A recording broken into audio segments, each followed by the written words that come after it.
Quintal quintal জল ছাড়া হয়েছে, বন্যা নিয়ে রচনার মন্তব্যের ভাইরাল হতেই শুরু কটাক্ষ।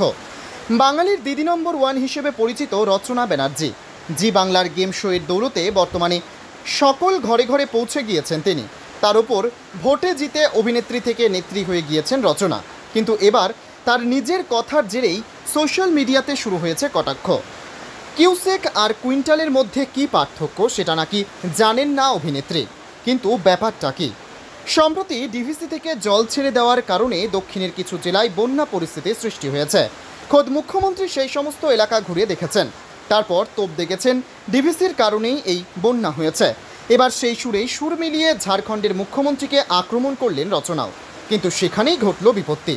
সাংবাদিকদের মুখোমুখি হয়ে রচনা বলেন, কুইন্টাল কুইন্টাল জল বেরিয়ে আসছে, মানুষের থাকার বাড়িঘর কিছুই নেই, সবাই রাস্তায় বেরিয়েছে, আর ডিভিসি বলছে নাকি জানিয়ে পাঠিয়েছে।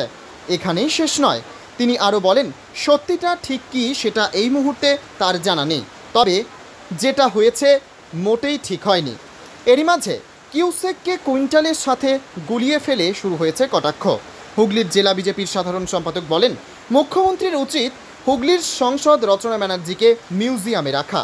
একজন সংসদ হয়ে বলছে কেন্দ্রীয় সরকার নাকি কুইন্টাল কুইন্টাল জল ছাড়ছে, জল আবার কবে থেকে কুইন্টাল মাপা শুরু হলো?